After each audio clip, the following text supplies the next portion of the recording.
नमस्कार मित्रों, कैसे हैं आप लोग। आप लोग को मैं ऑनलाइन ट्रेनिंग में लगभग डॉक्टर वॉल से जुड़ी हुई सारी विधाओं के बारे में बता चुका हूं और ये भी मैं आपको बता दिया हूं कि ये जो 7 नए मेरिडियन की खोज जो डॉक्टर वॉल ने की वो कौन कौन से मेरिडियन है। इसमें एक मेरिडियन जो है आई ऑर्बिट मेरिडियन, उसके बारे में मैं नहीं बताऊंगा। उसके बारे में मैं इसलिए नहीं बताऊंगा कि मुझे खुद उसका अनुभव नहीं है और ढंग का अनुभव नहीं है। जब मुझे खुद पूर्ण जानकारी उसकी नहीं है तो मैं दूसरे को इसके बारे में नहीं बता सकता हूँ। इसके लिए मैं आप लोग से क्षमा चाहूंगा और अगर समय में अगर मुझे पूरी तरह से, चूंकि हमको ऐसा समय नहीं मिला है इस मेरिडियन पर काम करने का, तो जिस चीज पर सिर्फ थ्योरेटिकल बात हो उस थ्योरेटिकल बात को हम नहीं बताना चाहते हैं। मित्रों, इसी क्रम में आज हम आप लोग को जेडी मेरिडियन के बारे में बताने जा रहा हूं, ज्वाइंट डी जनरेशन मेरिडियन। आप डी जनरेशन के बारे में जान गए हैं कि कहीं की ऊर्जा जब अनबैलेंस हो जाती है, वह अपने गुण से जब वह भटक जाता है तो वो डी जनरेशन उसको बोलते हैं कि यानी कि वो मृत प्राय हो जाता है। वहां का ऊतक हो, वहां का फ्लूइड हो या वहां की कोई भी मेम्ब्रेन हो, कोशिकाएं हो, कुछ भी हो, ये सब डेड अवस्था में चली जाती हैं और उसको हम लोग क्या करते हैं, ट्रीटमेंट के माध्यम से उसको रीजेनरेट करते हैं।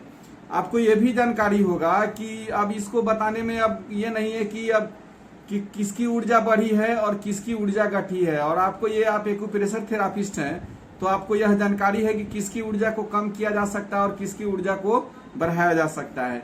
आपको जो मैंने शुरू में जो डॉक्टर वॉल का जो बिंदु डाला था उसमें बताया था कि जिस मेरिडियन का में टिस हो, जिस बीमारी के नाम के लास्ट में टिस हो, उसकी ऊर्जा बढ़ी हुई रहती है। और स्वाभाविक बात है कि जब ऊर्जा बढ़ी हुई हो, इन्फ्लामेशन हो, उसके अंदर जलन हो, कोई भी चीज हो, ऊर्जा बढ़ी हुई है तो उसके ऊर्जा को हम लोग सीडेट करते हैं।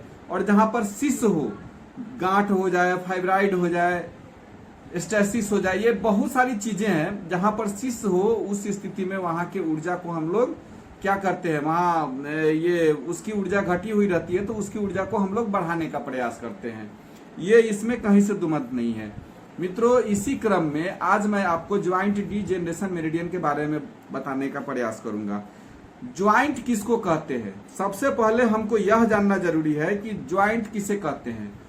दो हड्डियों के मिलन स्थल को हड्डी का ज्वाइंट बोलते हैं। मांस स्थल के पास मिलन स्थल को हम लोग मांस का ज्वाइंट बोलते हैं। तो अगर हम लोग हड्डियों के जोड़ के बारे में विशेष रूप से पढ़ेंगे, ज्वाइंट्स के बारे में, तो दो हड्डियों के मिलन स्थल को हम लोग ज्वाइंट्स कहते हैं। और ये ज्वाइंट्स में जब किसी प्रकार की दिक्कत हो जाती है और क्या बोलते हैं उसको, उसमें क्षोभ उत्पन्न हो जाती है, इरिटेशन हो जाता है उसके अंदर, तो उस स्थिति में हम लोग जेडी मेरिडियन का प्रयोग करते हैं। जेडी मेरिडियन हमारे पैर में जो इंडेक्स टो है उसमें ये क्या बोलते हैं, इसके अंगूठा के तरफ से जहां ST45 जो चाइनीज एक्यूपंक्चर का बिंदु है वहां पर जेडी मेरिडियन की, वहां माने ST45 है, वहां से शुरू होती है जेडी मेरिडियन। इस बात को ध्यान में रखिएगा। जेडी मेरिडियन में कुल 7 बिंदु हैं।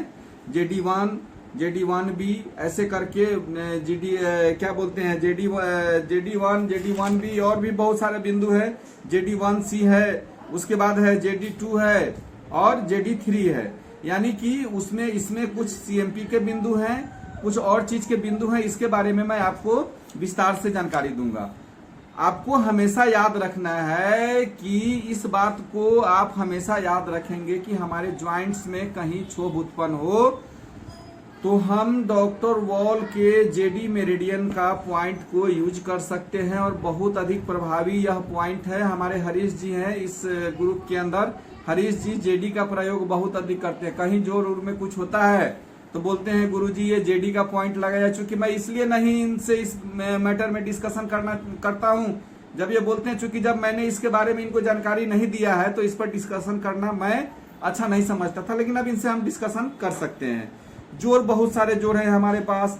हाथ पैर का जोड़ है, कंधा का जोड़ है, ये सर्वाइकल के जितने वर्टिब्रा है उसका जोड़ है, जबड़ा का जोड़ है, उसके बाद क्या बोलते हैं, ये हिप बोन का जोड़ है, बहुत सारे जोड़ है। और जिस जोड़ में कहीं भी क्षोभ उत्पन्न हो जाए उस जोड़ में हम जब जेडी मेरिडियन का ट्रीटमेंट करेंगे तो उसमें रिजल्ट आना शुरू हो जाता है। अब एक बात आप याद रखिएगा, JD1 7 बिंदु हैं, उसमें हम शुरुआत कर रहे हैं JD1 से।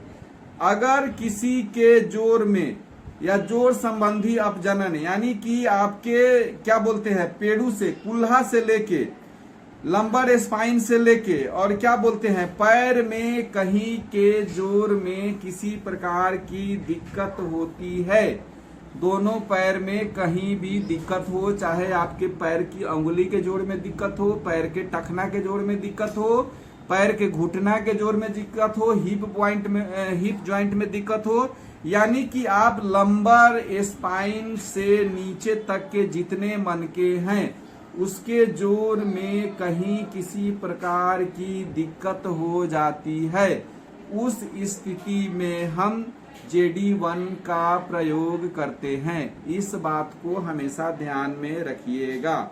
उसके बाद दूसरा बिंदु है इसका JD11।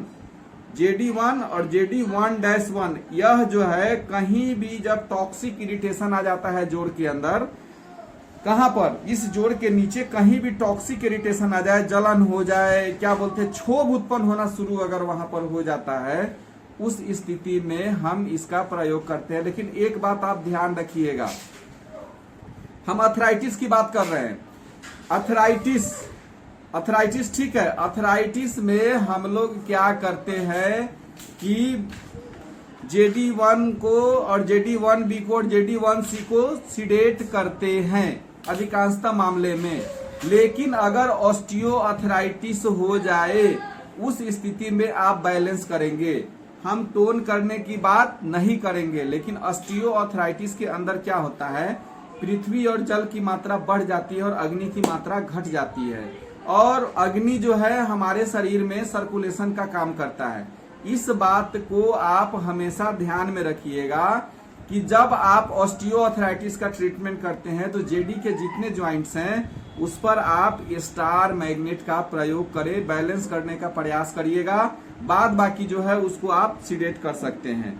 इसके बाद है JD1, ये जोड़ में किसी प्रकार का जब क्षोभ उत्पन्न हो जाता है और उससे एलर्जी उत्पन्न होना शुरू हो जाए शरीर में, तो उस स्थिति में हम लोग JD1A का प्रयोग करते हैं।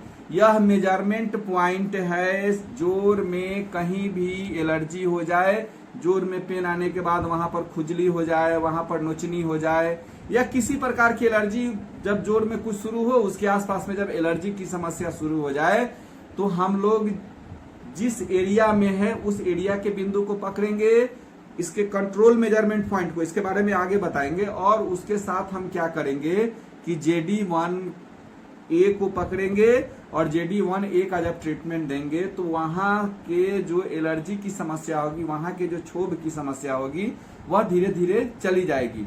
आप इसका करके देखिएगा। डॉक्टर वॉल का जो ट्रीटमेंट है ये अपने आप में अद्भुत है। ये जादू, जैसे हम लोग 6 की का जादू बनाते हैं, ये जादू से भी ऊपर का जादू है। सिर्फ आप एक बार इसको करके देखिएगा, बहुत अच्छा रिजल्ट आता है।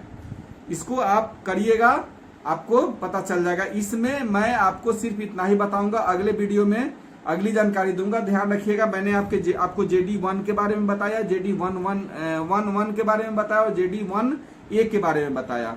आपको ये 3 बिंदु का प्रयोग कहाँ करना है, JD1 का लंबर स्पाइन से नीचे कहीं दिक्कत हो, पैरों में कहीं कोई दिक्कत हो, उसमें आप प्रयोग करेंगे इसका आप।